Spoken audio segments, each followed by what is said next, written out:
Hey, welcome to the fourth day of the 50-day proven email breakdown challenge.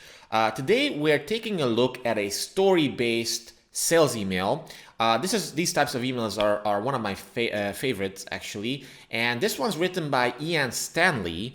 You might know Stanley if you're watching these videos. He's a very high-level email copywriter and email marketer, and not just email. Like nowadays, he does many other things as well. But he became famous, to my best knowledge, by writing emails. So this one's actually, again, like a 250 to 300 word email, and that's often the sweet spot for certain types of emails. You can go longer as well, and sometimes it's recommended to go longer, but the aim of this email, the one objective of this email is to basically get traffic to the sales page of the product, which is the Lionheart Money Matrix.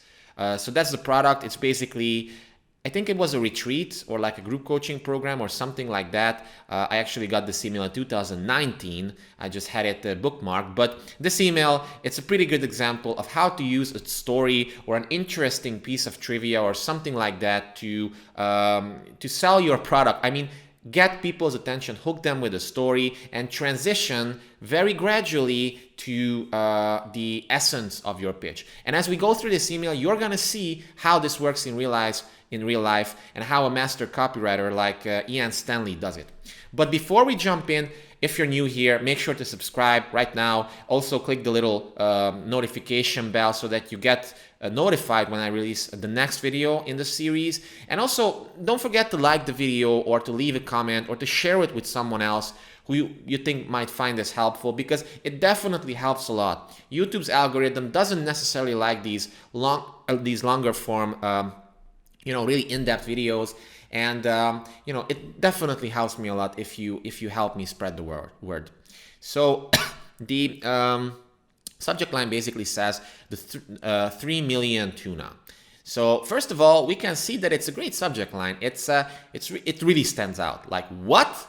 A $3 million tuna? What is that about? And the from line that comes with this subject line, it's Ian Big Tuna Stanley. So one thing that you have to know about Stanley is that he came up with a system to customize from lines when sending certain types of emails. And this is, again, good because it gets attention. It's different. You get a bunch of emails and then all sorts of subject lines. Most of them are promotional. And then you see something like the 3 million tuna from Ian Big Tuna Stanley. Chances go way up that you're going to open that because you want to know, like, what is that about? And the email jumps right into the action. There's no beating around the bush. And there's a very interesting news-based hook. It says, some Japanese sushi chef just paid over $3 million for a tuna in an end-of-the-year auction. Pretty cool, right? It's like, what? Again, it gets your attention. And the aim of this type of copy, the first line especially, it's very important to nail the first line, because then you buy yourself a little bit more attention from your reader or viewer. And the aim of the first line is to get people to read the second line. And the aim of the second line is to get people to read the third line, and so on and so forth. So naturally, after an opening like this, people are skeptical. It's like, what? So that's why the second line says, yes, a tuna, like a fish. So this is kind of like an objection handling element in a sense. It reassures people that yes, what you just read is true. And then here's a proof element. Here's a pic of the 612-pound behemoth. And look at this nice picture. It definitely grabs attention in an email itself. This puts the whole thing into perspective. First of all, the sushi chef is also memorable. He's definitely not your average guy. And then here's the big fish. And press and everything. So it definitely does a great job at getting attention. So then after the picture, basically there's more contextualization around this whole thing, so that he's trying to put this into perspective. So he says the normal price of tuna is around $40 per pound, which seems reasonable, right? But towards the end of the year, it can climb up to $200 per pound. So why is he including this part? Basically, it's part of the story. It's part of the news. It's he's trying to make the whole news article more interesting. And he's trying to also establish kind of like a contrasting element here. It's like normally it's this, but this lad decided to pay over $5,000 per pound for this Moby Dick of tuna. So this is shocking, actually. It's a big contrasting element, and he's basically playing with your emotions as you're reading this. It's like, you know, people are feeling emotions when they read this. They find it unbelievable. They find it interesting. They find it something different. And then he also has the Moby Dick of tuna, which showcases Ian's personality. Again, remember, always one of the key tenets of email copywriting is to build know, like, and trust. You want to build know, like, and trust because people also buy from other people they know, like, and trust. So then he says, why am I telling you this? And this part is important because it puts everything into context. Because some lucky fisherman or fishing team, I know very little about Japanese fishing practices, just made 126 times more than he or they normally do. So I guess this part, it's really advanced if you think about it, because this part is still part of the story, but it's seeding the unique new opportunity of making way more money than you're used to, which is basically one of the promises of the product that he's selling, Lionheart Money Matrix. But at this point, you as the reader have no idea what the product is going to be. And that's why these emails are so powerful, because you're talking about completely different things, but eventually the things that you teach or the takeaway from the main story part, it ties into the main product of the whole email. So it's very subtle, but it's very powerful. Then he has, he adds a few more elements that basically, it just showcases his personality. Email is very, very conversational. It's a very conversational marketing channel, and it's, even if you basically mention extra details like this, it just makes you feel more likable or more relatable. And then he adds even more contextualization by saying that had they caught that same fish a few months ago, they would have made about 25,000. Instead, they made 3 million. Talk about luck, maybe? So the question of luck. A lot of people, they have a false belief that making money or getting rich is about luck, which is not the case. But Ian wants to address this false belief, and from now on the email starts transitioning slowly but surely to the concept that he wants you to to the one belief that he wants you to believe in order to buy the product. I know it sounds complicated, but bear with me here. So he continues, see, money is a weird mofo. It doesn't actually care about time. It doesn't care about you. The only thing that matters when it comes to money is the value it provides someone. So this is a valuable insight, and it's also a belief shifting element. Again, a lot of people have false beliefs about money, and Ian is trying to shift them in advance so that when it comes time to pitch the product, people already have the correct beliefs, because that's the only way for them to buy. And he adds more contextualization. So this is an advanced copywriting tip here. Whenever you introduce a more abstract element, or you talk about something more abstract or something that might be hard to understand to some people, always bring up some sort of example after it, or proof element, or contextualize it, or a metaphor or something like that. So he talks about the concept of this belief shifting, and then he basically ties it back to the original story by saying, to that sushi chef it was worth $3 million. Now some fishermen or fishing team had just had what I would guess is the best start of the year they've ever had.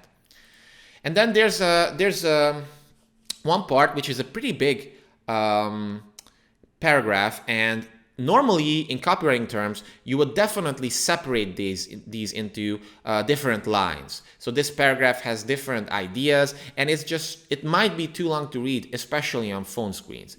But Ian sometimes has these longer paragraphs, and objectively speaking, from a copywriting perspective, it's not the best, but Probably his voice is like this. His audience is probably used to this. So let's just go with it. But this part, it's already starting to seed this one belief that I told you about. And the important thing about the one belief is that in order for people to buy something, you need to establish themselves the one belief of your product being different and superior compared to anything else they've seen before.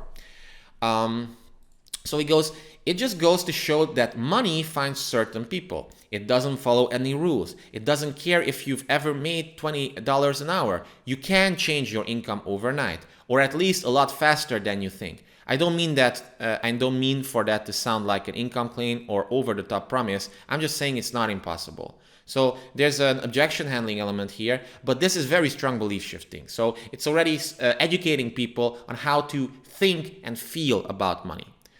And then he continues, and from this point on, it's starting to shift into like motivational copy. It's like a motivational speech, but in terms of copy. So sometimes it just takes luck or timing or a rich sushi chef. But at the end of the day, you have to be able to see and seize opportunities. The opportunities you attract and execute tend to be dependent on your beliefs and habits about money. That's why Brent and I focus specifically on those two things when it comes to money. So, beautifully connecting the whole idea.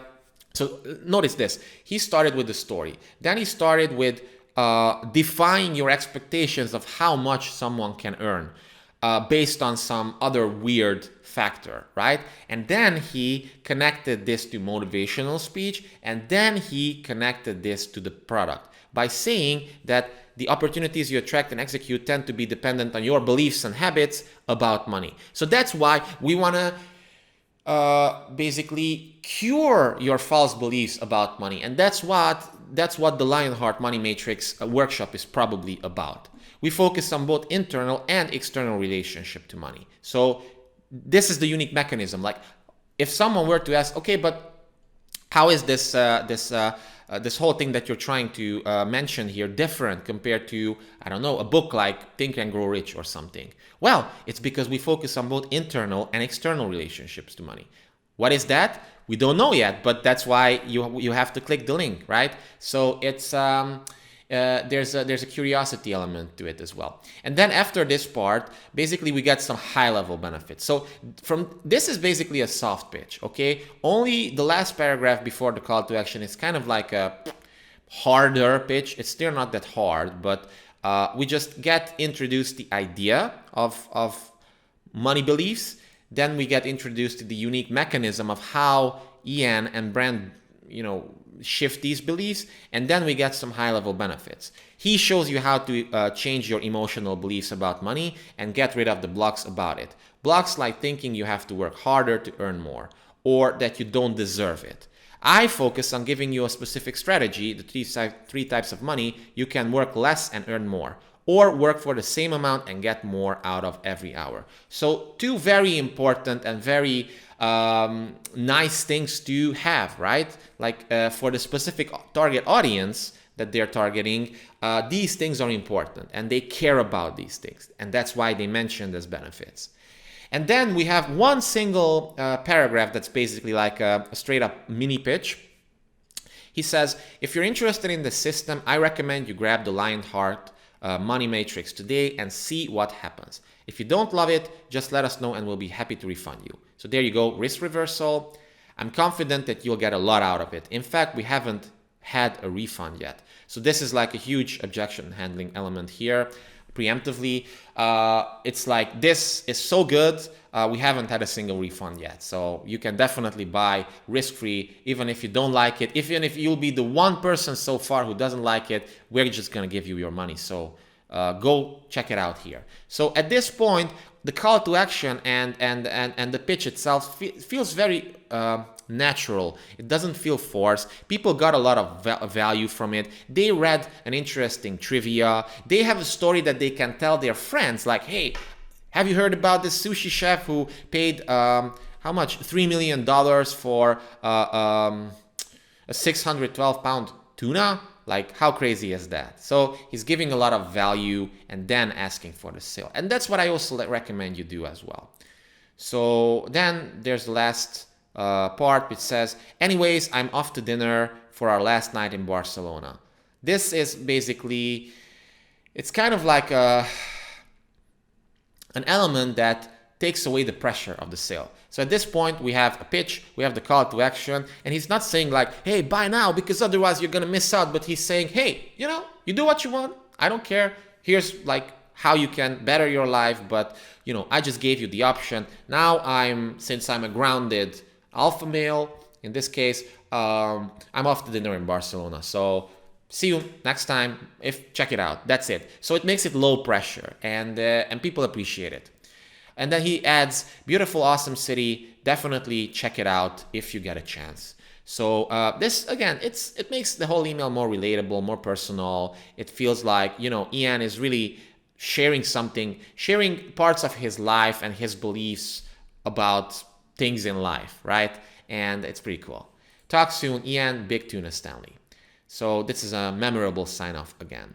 So yeah, there you have the email. I think it's pretty effective. It's not that long. It has a great story, or like a story of a news story.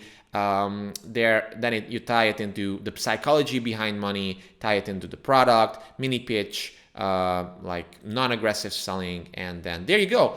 I'm sure that this email did really, really well. I know that this product also did well. I don't know if they sell it or not anymore. Probably they moved on to other projects, but it's definitely a shining example of a story-based email that pitches something but also gives content. And you can send these types of emails as straight up sales emails, or just newsletter emails or nurture emails, or as part of funnel emails, whatever you want to do, but the idea behind it is the same. So yeah, hope you enjoyed this video. Again, if you did, it would help me a ton if you would like this video. Leave a comment with your #1 takeaway, or anything you want to comment, anything that you want to add or something. Subscribe to the channel, share this with others, and if you're interested in learning the fundamentals, the timeless fundamentals of email copywriting, I have a pretty cool 5-part mini course called the 5 Principles of Sending Rainmaker Emails. Check it out. It's in the description. It's free, and it's going to definitely blow your mind. And you're gonna be able to send way better emails in very, very short amount of time. So yeah, thanks again. See you tomorrow.